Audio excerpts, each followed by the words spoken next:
महबूबा मुफ्ती जी, उनसे एक भी ट्वीट नहीं आया और ना कभी आता है रिपब्लिक डे पे। दुख इस बात का होता है कि जिस तरह से आपने उन शहीदों का नाम लिया, पीडीपी के जो शहीद हैं उनका नाम लिया, दुख इस बात का होता है कि उनका नाम महबूबा जी अपनी स्टेटमेंट्स में नहीं लेती हैं। आप जोड़ने की बात करते हैं, फिर आप बाकी इंडियंस को बाहर वाले बोलते हैं और आप बोलते हैं कि उन्हें इंटरफेयर नहीं करना चाहिए जम्मू कश्मीर की पॉलिटिक्स में। फिर आप लोग क्यों बाहर की स्टेट्स की पॉलिटिक्स में इंटरफेयर करते हो? यहाँ पे पीपुल्स डेमोक्रेटिक पार्टी जो जमात है, 1700 लोगों की कुर्बानी इस झंडे को कायम रखने के लिए इस जमात ने दी। 2019 जनरल इलेक्शन था। 1750 इलीगल कॉलोनीज जिसको कोर्ट ने इलीगल करार किया है कि इलीगल कॉलोनी से उनको रेगुलराइज किया गया दिल्ली के। अगर वो स्कैम नहीं था तो रोशनी का एक्ट जो कानून साज असेंबली ने पास किया, जो इलेक्टेड रिप्रेजेंटेटिव लॉ मेकर्स ने पास किया, वो स्कैम कैसे हो? मौजूदा गवर्नमेंट के एक बहुत बड़े नेता हैं जो बहुत बड़े पद पे पिछली गवर्नमेंट में थे, उन्होंने आर्मी की जगह पे बंगला बनाया हुआ है वहां पे, तो उसके ऊपर तो कोई शोर नहीं मच रहा। अस्सलाम वालेकुम नाज़रीन, खैर मकदम है आप सबका मेरे शो पर। आज का मौजू है जो लैंड एनक्रोचमेंट एविक्शन ड्राइव चल रही है आजकल जम्मू कश्मीर में, उस पर जो पॉलिटिकल लीडर्स हैं यहाँ के और जो आवाम है उन सब ने आवाज उठाई है उसके खिलाफ।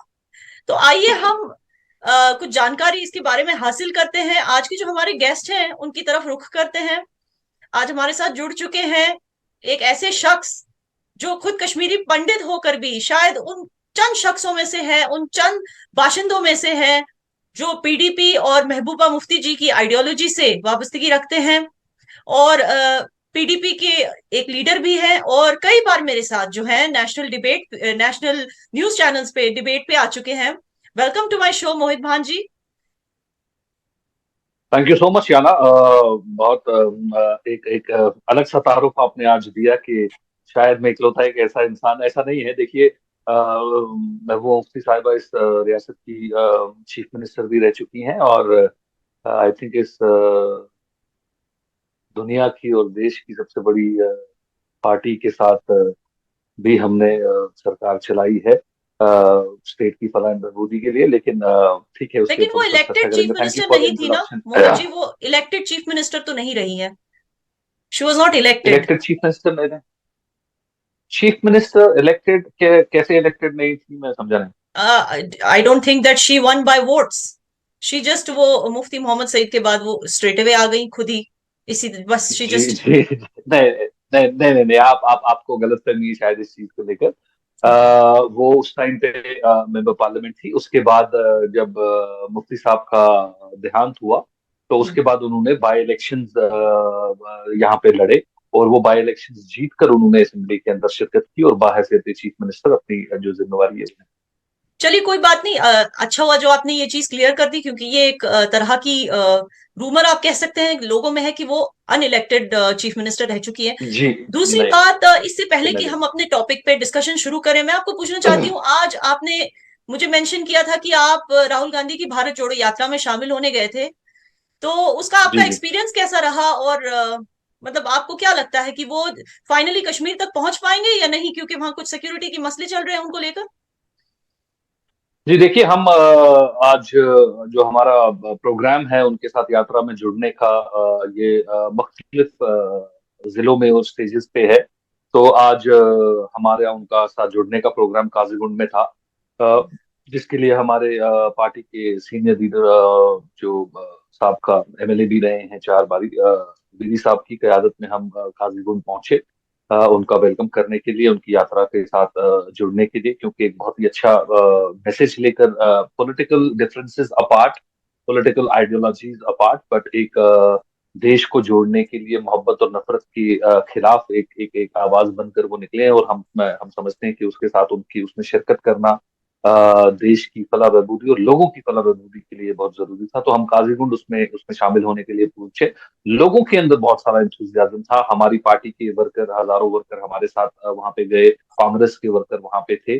अनफॉर्चुनेटली जैसे ही उन्होंने टनल क्रॉस किया और टनल क्रॉस करने के बाद उनको काजीगुंड की तरफ रुख करना था अपने 11 किलोमीटर के मार्च के लिए, तो जो आउटर सिक्योरिटी रिंग था समहाउ वो ब्रीच हो गया और जो लोग उनसे मिलने आए थे वो एकदम उनके जो इंटरनल सिक्योरिटी रिंग था वहां तक पहुंच गया, जिसकी वजह से हालात का जायजा लेते हुए उनकी जो सिक्योरिटी है उन्होंने ये फैसला किया कि वो यहाँ पे चलना मुनासिब नहीं रहेगा, तो वो उनको गाड़ी में बिठा के उनको अपने चलिए, डेस्टिनेशन वैसे की तो तरफ ले गए।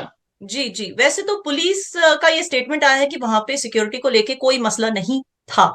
तो खैर, हम आगे बढ़ते हुए ये चीज मैं पूछना चाहती हूँ कि आप कह रहे हैं कि भारत जोड़ने की ये मुहिम चल रही है, मगर आप समझते हैं कि सचमुच भारत को जोड़ा जा रहा है यहाँ पर? बिकॉज ऐसे लोग जुड़ रहे हैं इस यात्रा में जो, फॉर एग्जाम्पल, या तो जो हमारी आर्मी है उसका मजाक उड़ाते हैं, या फिर ऐसे लोग जुड़ रहे हैं जो रिपब्लिक डे पे फॉर एग्जाम्पल लोगों को विश नहीं करते। उनको लगता है कि रिपब्लिक डे जो इंडिया का है वो हमारे लिए नहीं है। जैसे कि आपकी सरबराह जो है महबूबा मुफ्ती जी, उनसे एक भी ट्वीट नहीं आया और ना कभी आता है रिपब्लिक डे पे।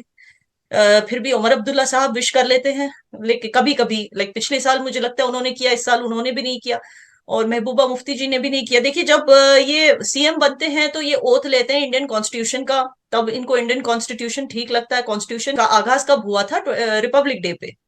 लेकिन जब विश करने की जी, बात आती है तो ये रिफ्रेन कर लेती है। तो आप इस आइडियोलॉजी से भी अग्री करते हैं उनके? ये देखिए, पहली बात तो किसी भी जगह पे कहीं कॉन्स्टिट्यूशन में ये नहीं लिखा है कि आप रिपब्लिक डे हो या इंडिपेंडेंस डे हो, जो इंसान इसके ऊपर विश करे या उसके उस दिन आकर सबको सामने जो है ये झंडे पोस्टर लेकर वैसे तो निकले, भारत फिर जोड़ो वही यात्रा इंसान। में शामिल होना भी नहीं लिखा है। एक सेकंड। मैं वही बता रहा हूँ आपको, तो ये कोई ऐसा कोई नुस्खा कहीं से नहीं आया है या कॉन्स्टिट्यूशन में कहीं ऐसा नहीं लिखा हुआ है कि जो इंसान झंडा उठाएगा उस दिन या उस दिन विश करेगा उस दिन। यहाँ पे पीपल्स डेमोक्रेटिक पार्टी जो जमात है, 1700 लोगों की कुर्बानी इस झंडे को कायम रखने के लिए इस जमात ने दी। ठीक है ना? हजारों वर्कर हमारे जो है वो शहीद हो गए, तब जाकर 30 साल की जो इंसर्जेंसी मिलिटेंसी है उसके अंदर भारत के नाम के ऊपर, झंडे के ऊपर जब वोट मांगने निकलते थे वो गोली अपने छाती पे खाते थे और फिर जाकर पोलिंग बूथ तक जाकर वोट डालते थे। और इस कॉन्स्टिट्यूशन, जिस कॉन्स्टिट्यूशन के लिए कल रिपब्लिक डे मनाया जाता था, इस कॉन्स्टिट्यूशन की बुनियाद यहाँ पे मजबूत रखी और जिंदा रखी। तो विश करना नहीं करना, ठीक है, ये चीजें जो है ये बड़ी मामूली सी चीजें हैं। इसके ऊपर देखने वाली कभी किसी ने ये बात की है कि 1700 लोग जो आपकी पार्टी ने के शहीद हो गए हैं, उन 1700 को कभी तो कम इस से जो कम उन्हीं मौजूदा को याद सरकार है करने के लिए विश कर लेते। कम से कम उन्हीं को, या और मैं कम वही से कह कम रहा हूँ। अगर आपकी क्या सरबराह क्या ने नहीं किया तो आप खुद कर लेते। चलिए, कोई बात नहीं, हम आगे बढ़ते हैं अपने मौजू की आपने तरफ।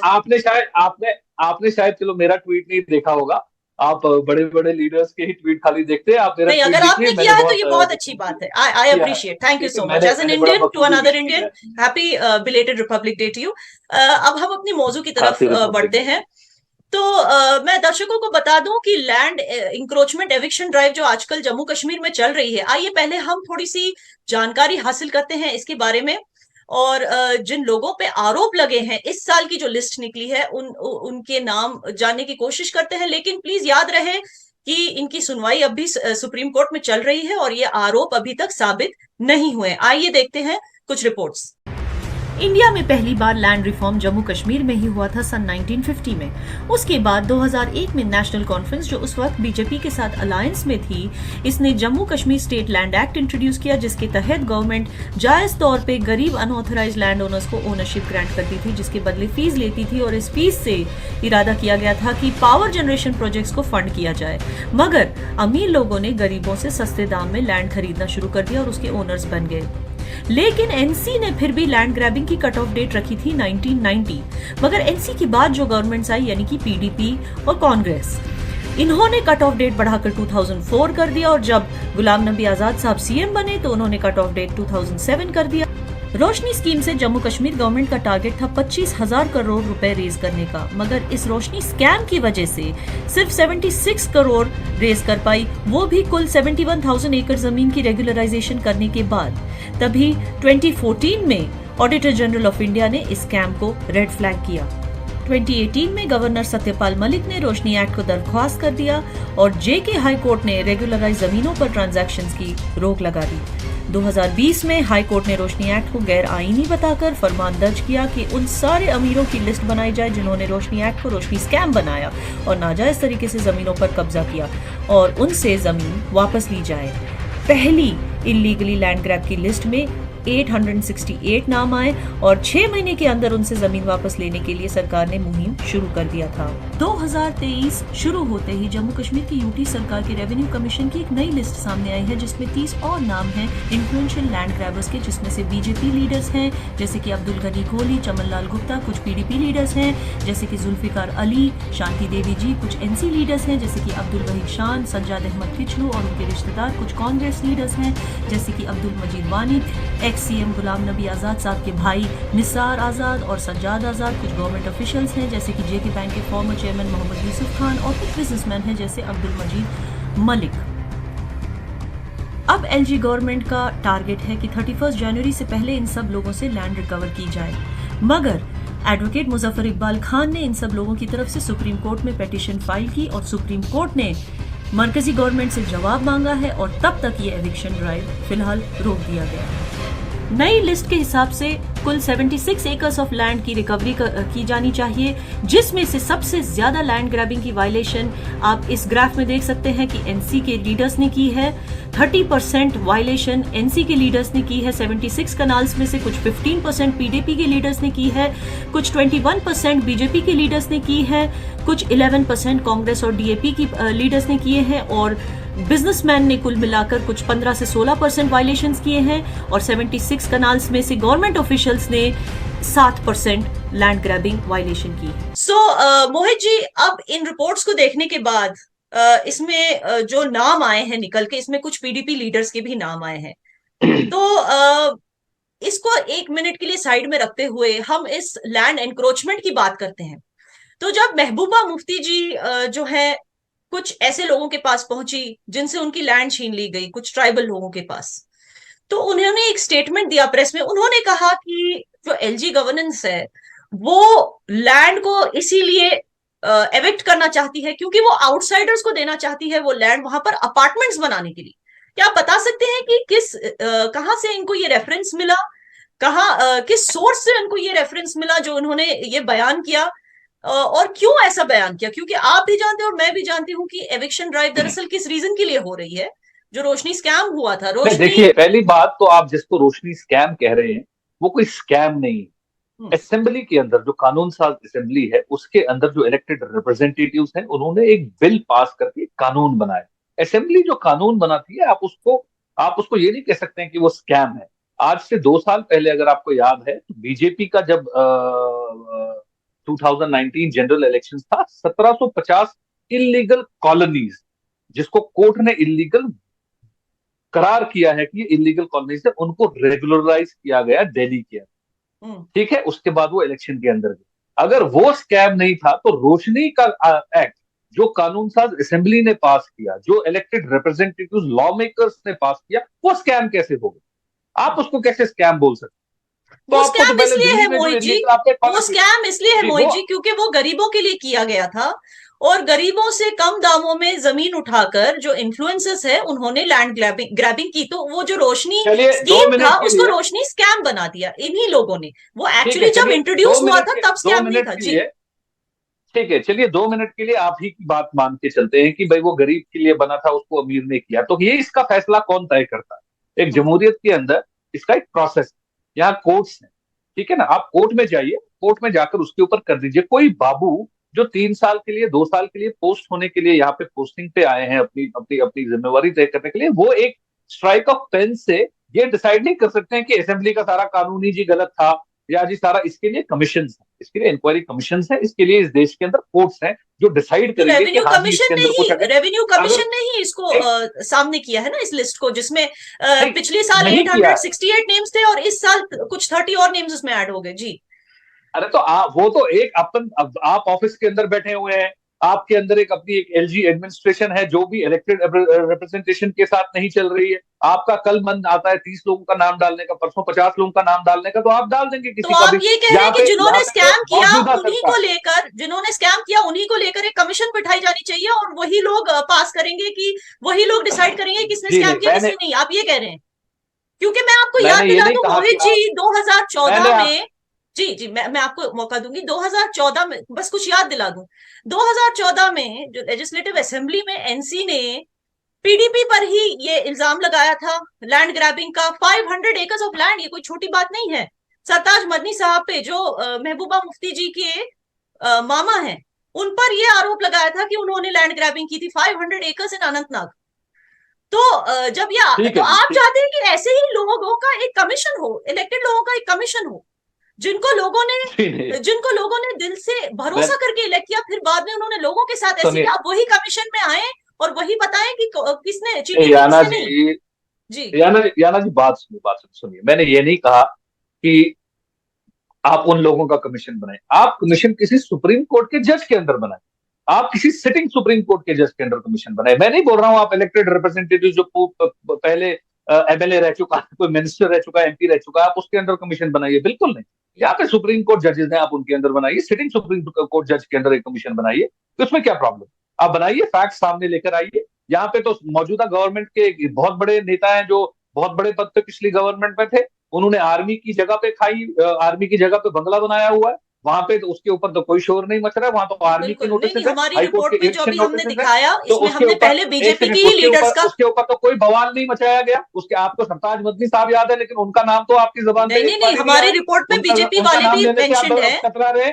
आपकी जी, नहीं रिपोर्ट जी। में आपने अभी जब मुझसे बात कर रही थी, आपने सरताज मदनी साहब का नाम लिया कि वो महबूबा जी के मामा है। नहीं, नहीं, मैं लेकिन जिसका दर्शकों वो को ये भी भतीजा है, बता दूं कि जो जिनके इंटरिम चीफ मिनिस्टर जो रह चुके हैं जो निर्मल जो सिंह जी। बीजेपी के भतीजे जी जी, जी, मैं वही आर्मी कह में रही हूँ, वहां पे बैठे हुए बीजेपी हैं, के। उनका नाम तो नहीं ले रहे हैं। मैं खुद ले रही हूँ, जैसे कि बीजेपी के जी जो जी। निर्मल सिंह जी हैं, कविंदर गुप्ता जी हैं, ये सारे भी इन्वॉल्व हैं इस चीज में। मैं ये नहीं कह रही कि मैं क्यों किसी पार्टी का साइड हूँ, मैं तो जर्नलिस्ट हूँ। लेकिन क्योंकि देखिए, आप मैं वही बता पीडीपी रहा से हूँ, है, मदनी इसीलिए मैंने मदनी आपसे साहब, पीडीपी के सवाल मदनी किए, क्योंकि आप आपने लिया। पीडीपी से देखिए, जी। मदनी साहब के ऊपर किसी कोर्ट ने, मदनी साहब के ऊपर किसी कोर्ट ने तो कोई कोई फैसला नहीं सुनाया।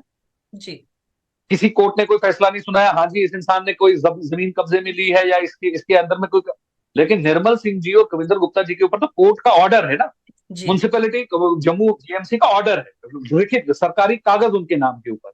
जी। आप बद्री साहब के नाम के ऊपर कोई सरकारी कागज मुझे दिखा दीजिए, या किसी और पीडीपी लीडर के नाम के ऊपर कोई सरकारी नोटिस या सरकारी कागज तब तो दिखा दीजिए, पीडीपी की तो मैं उसके गवर्नमेंट ऊपर थी, तो बात तब तो करूंगा। पॉसिबल नहीं है कि उनके ऊपर सरकारी अरे तो कोई कार्रवाई गवर्नमेंट तो करे। बीजेपी की भी खैर थी ना। इस बार, लेकिन इस बीजेपी बार भी जो है, गवर्नमेंट थी ना मैडम, गवर्नमेंट तो बीजेपी की भी थी ना। कविंदर गुप्ता जी भी तो पार्ट ऑफ गवर्नमेंट थे। जब उनके नाम पे कागज है तो हमारे नाम पे कागज डिस्पाइट द कैसे नहीं फैक्ट कि उनकी है? गवर्नमेंट ऐसा थी, नहीं है। देखिए, डिस्पाइट दैट वो जब उनका कहीं उनकी सच्चाई कार्रवाई नहीं चल है, रही है, मैं वही कह रही हूँ, डिस्पाइट द बात फैक्ट कि इसलिए, वो। देखिए, कागज इसलिए नहीं है क्योंकि उसमें कोई सच्चाई नहीं। कागज इसलिए नहीं है क्योंकि उन्होंने सारी छानबीन 4 साल कर ली। यहाँ मुफ्ती साहब के मकबरे तक की छानबीन की गई कि ये किस पैसे से बनाया गया, इसलिए कागज कोई नहीं। चार चलिए साल अगले क्वेश्चन पूरी पे हम तमाम मूव एजेंसी करते हैं से जी। उसके अंदर छानबीन। जी जी, अगले जी क्वेश्चन पे हम मूव करते हैं। अप्रैल 2016 में अर्ली टाइम्स जम्मू ने रिपोर्ट किया था कि सीएम महबूबा मुफ्ती ने खुद डिसाइड किया था कि वो इमीडिएट और स्ट्रॉन्ग एक्शन लैंड माफिया के खिलाफ लेना शुरू करेंगी। उन्होंने एसएसपी और डीसीज के साथ जम्मू रीजन में मीटिंग भी की थी इस चीज को फ्लैग ऑफ करने के लिए। और उन्होंने इनसे ये भी कहा जी था कि किसी भी पॉलिटिकल प्रेशर के अंडर मत आना जब आप अपना काम एविक्शन का काम कर रहे होंगे। और उन्होंने ये भी कहा था कि मैं ऐसा इसलिए कर रही हूं क्योंकि मेरी गवर्नमेंट जो है वो कॉमन लोगों के, कॉमन पीपल के लिए है, आम आवाम के लिए, ना कि उन इन्फ्लुएंशियल लोगों के लिए जिन्होंने इलीगल तरीके से वेल्थ और जमीन को हड़पा है। जब उन्होंने ये डिसाइड किया तब ठीक है, लेकिन जब बीजेपी, या मैं कह सकती हूँ एलजी गवर्नमेंट जो सेंटर के अंडर आती है, जब उसने यही कदम उठाया तो ये गलत हो गया महबूबा जी के लिए। ये देखिए, गलत और सही की बात नहीं है। गलत और सही का सवाल यहाँ से आता है कि जब ये चीज चुनिंदा तरीके से की जा रही, जब ये चीज निशाना बना के की जा रही, जबकि हम देख रहे हैं बार बार। क्या एलजी साहब ने अभी परसों एश्योरेंस दिया कि गरीबों के ऊपर इसके साथ कोई जोर जबरदस्ती नहीं की जाएगी, उनका बिल्कुल इस चीज के अंदर ख्याल रखा जाए। ठीक है, कथनी और करनी में फर्क नहीं होना चाहिए। क्योंकि कथनी और करनी में फर्क है, यहाँ पे सवाल या निशान खड़े होते हैं। हम भी इसलिए सवाल उठाते हैं क्योंकि जो कहा जाता है वो इम्प्लीमेंट नहीं किया जाता। अगर उन्होंने ये कहा कि गरीबों के साथ नहीं होगा, तो पटन में अभी हाल फिलहाल में एक गरीब इंसान जिसके पास 5 मरले जगह थी, उसके ऊपर बुलडोजर चलाने की क्या जरूरत? जब एलजी साहब की एश्योरेंस के बाद भी ये चीजें हो रही हैं, तो यहाँ पे समझ आता है कि इसका असली मोटो कुछ और, इसका असली मोटिव कुछ और। तो इसलिए सवालिया निशान खड़े किए जाते हैं। अगर जो वो कह रहे हैं उसी के ऊपर कार्रवाई की जाए खाली, ठीक है, तो इंसान के अंदर एक बार सोचने के लिए बात उठती है कि हाँ, चलिए शायद ये कोई अच्छा कदम उठा रहे हैं, शायद ये कोई अच्छा काम करने जा रहे हैं। लेकिन जब वो करने में जो वो करना चाहते हैं, वो ग्राउंड के अंदर उसकी जो इम्प्लीकेशन है, जो उसकी एग्जीक्यूशन है, वो ग्राउंड के ऊपर गलत है, वो एकदम उल्टा ही हो रहा है, उसके ऊपर तो ऑब्वियसली हम सवाल उठाएंगे। क्यों सवाल नहीं उठाएंगे? फैसले ले रही है कि जो हमारे आवाम के बिल्कुल खिलाफ जा रहे हैं और कह रहे हैं कि हम स्टेट लैंड से जो है वो लोगों को निकालेंगे और स्टेट लैंड को आज़ाद करवाएंगे। तो ये समझ से बालातर है कि ये स्टेट लैंड है किसकी, स्टेट किसकी है। हकीकत में स्टेट मुल्क को कहा जाता है और मुल्क हमारा है। जब मुल्क ही हमारा है तो ज़मीन हमारी क्यों नहीं हुई? वो बिल्कुल ये लोगों को गुमराह करने वाली बात है। और मसला है निहायती, और इस वक्त आवाम में जो है बिल्कुल मायूसी की लहर और बेचैनी की लहर है। ये जो आर्डर निकाला गया है, मैं कहूँगा ये सबसे पहले तो आर्डर वापस लेना चाहिए, क्योंकि जम्मू कश्मीर की आवाम जो है पहले ही सताई हुई आवाम है। यहाँ पर कोरोना वायरस को ले लो आप, 370 और 35A को ले लो, यहाँ पर लोगों का बहुत बड़ा नुकसान हुआ है। और यहाँ पर गरीब आवाम रहती है। यहाँ पर 95% लोग ऐसे हैं जो बाहर की रियासतों में केवल का काम करते हैं, वॉचमैनी का करते हैं, ड्राइवरी का करते हैं, और अपनी जमा पूंजी लाकर जो है आपने मकान यहाँ पर बनाए हुए हैं। तो आज यूटी इंतज़ामिया की तरफ से जो है वो आर्डर निकाले जा रहे हैं कि हम इनको जो है घर से बेघर करेंगे। ये जम्मू कश्मीर में नहीं चलेगा। जम्मू कश्मीर हमारा है, जम्मू कश्मीर हमारा था, जम्मू कश्मीर हमारा ही रहेगा।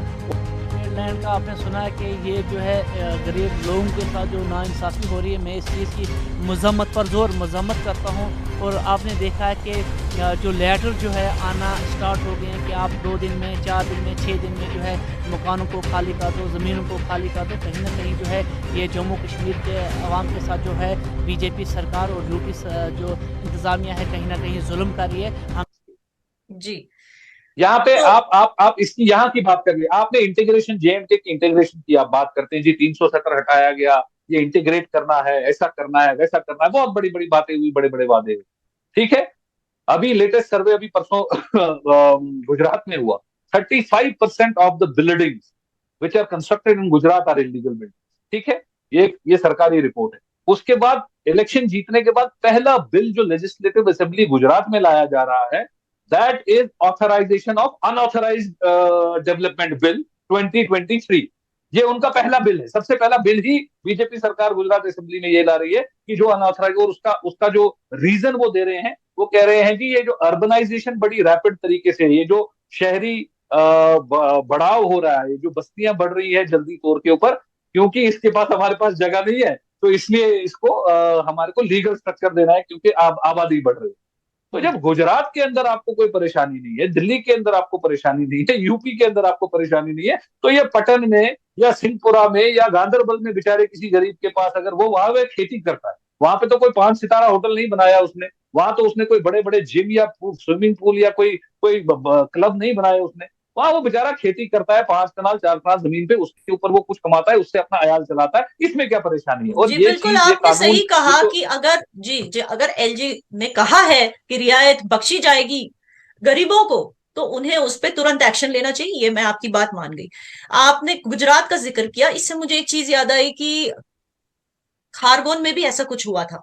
ठीक है ना, eviction drive, illegal eviction drive, जिसपे महबूबा मुफ्ती जी ने अपना स्टेटमेंट दिया था। मैं आपको सीधा सवाल पूछती हूँ, मैं भी आपको ये सवाल चुभेगा। महबूबा मुफ्ती जी हमेशा ये कहती हैं, और उनके भाषण में भी ये कहते हैं, जो उनके मेंबरान हैं उनकी लीडर, उनकी पार्टी के, हमेशा ये कहते हैं कि बाहर वाले आके जो है हमारे जम्मू कश्मीर के पॉलिटिक्स में इंटरफियर कर रहे हैं। बाहर वाले हमेशा।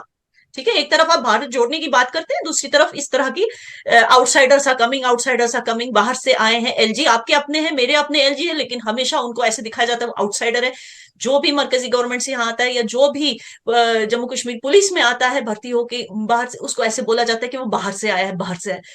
अगर आप जोड़ने की बात करते हैं, फिर आप बाकी इंडियंस को बाहर वाले बोलते हैं, और आप बोलते हैं कि उन्हें इंटरफेयर नहीं करना चाहिए जम्मू कश्मीर की पॉलिटिक्स में। फिर आप लोग क्यों बाहर की स्टेट्स की पॉलिटिक्स में इंटरफियर करते हो? कभी गुजरात पे स्टेटमेंट देते हो, कभी मध्य प्रदेश खारगोन पे स्टेटमेंट देते हो।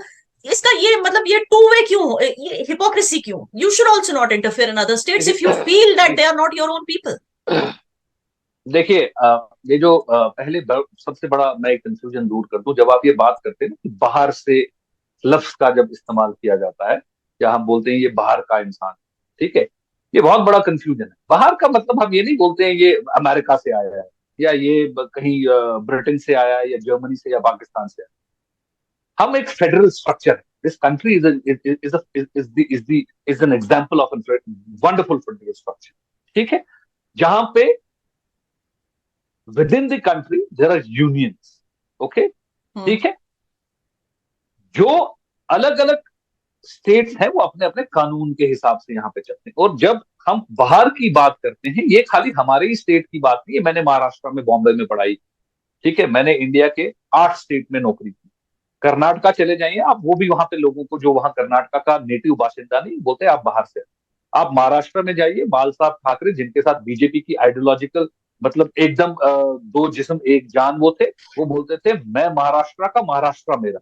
मराठी में उसको बोलते थे मी महाराष्ट्र महाराष्ट्र माजा, ठीक है। और वो वही उसके ऊपर बात करते थे। आप मध्य प्रदेश में चले जाइए, वहां पे भी भाजपा ने हमेशा ये बात की है। बीजेपी के अंदर जनसंघ जब था, जब हमने सेक्रेटरीट को यहाँ पे कश्मीर में शिफ्ट करने की बात की, तो उस टाइम पे उन्होंने बोला कि ये लंगड़ा दरबार हो गया। आज उन्होंने सेक्रेटरीट को दोनों तरफ से तोड़ दिया, तब वो उसको लंगड़ा दरबार के नाम से बुलाया करते। तो ये जो बाहर का जो जो जो शब्दावली है, जो ये अल्फाज है, ये मतलब नहीं है कि हम उसको बोलते हैं कि तो हिंदुस्तानी ही नहीं है। ये हिंदुस्तानी ना बोलने का रिवायत जो है, ये उन लोगों की है जो हम कश्मीरियों को रोज बोलते हैं कि आप अपना नेशनलिज्म प्रूव कीजिए, क्योंकि हमने 8,000 लोग सोए हैं मेन स्ट्रीम में यहाँ पे एजेंडा, लेकिन उसके बाद भी नेशनलिज्म हमें प्रूव करना है। उनको नहीं प्रूव करना है जिनके घर से आज तक पैर में कांटा नहीं चुभा है, लेकिन जिनके घर में लोग शहीद हुए हैं वोट मांगने के लिए, उनको नेशनलिज्म प्रूव करना है। ये एक बहुत बड़ा मजाक है, इसके ऊपर सवाल होना चाहिए, ठीक है। तो हम जब इंटरफेरेंस की बात नहीं है, और आप जहां बात करते हैं ये मुल्क एक, ठीक है, हमने कभी अपने आप को इस मुल्क से अलग नहीं समझा, ठीक है। तो फिर महबूबा मुफ्ती जी ने क्यों कहा कि यहाँ पे कोई तिरंगा नहीं उठाएगा अगर 370 एब्रोगेट हो गया? ठीक है, ये मैंने इस सवाल का जवाब मैं 2000 बार दे चुका हूँ, 2001 बारी मैं आपके शो में दोबारा दे दूंगा, ठीक है जी। देखिए, हमने 2019 के बाद क्या यहाँ पे आज जिस तरीके से माहौल बनाया जा रहा है, हर जगह ऐसे झंडे लहराए जा रहे हैं जैसे कि ये एनिमी टेरिटरी, जैसे कि आप कहीं पे ऐसी जगह पे आ गए कि यहाँ पे हिंदुस्तान को नामो निशानी नहीं था, क्योंकि 2019 के बाद 370 हट गया है जी। अब हमने तिरंगा लगा दिया, अब जी हमने मार्क कर दिए जी हमारी टेरिटरी, ठीक है जी। तिरंगा ना उठाने का जो स्टेटमेंट है, इट्स अ सेंटिमेंट।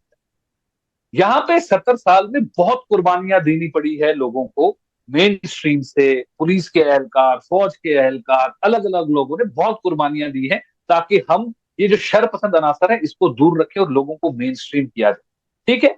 जब उन्होंने ये बोला यहाँ झंडा उठाने की बात, ये एक सेंटिमेंट की बात है कि जिस देश के लिए, जिस झंडे के लिए हमने अपना खून दिया, अपनी जान दे दी, उसी कानून, उसी आईन में हमारे को चोरों की तरह जेलों के अंदर बंद रखा गया, हमारे कानून साज इलेक्टेड रिप्रेजेंटेटिव्स को बंद रखा गया, मोबाइल इंटरनेट बंद किए गए।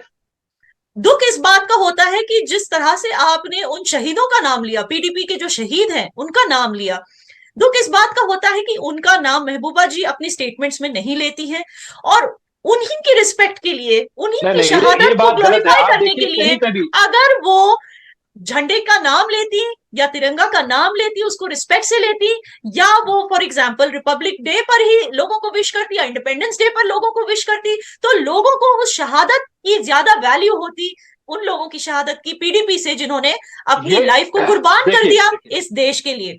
So thank you so much मेरे साथ जुड़ने के लिए Mohit ji. I am sorry, मुझे शो एंड करना पड़ेगा, लेकिन थैंक यू सो मच, और अगली बार हम जरूर मिलेंगे एक और शो पर। और तब तक के लिए दोस्तों, आप सबको जय कश्मीर, जय हिंद।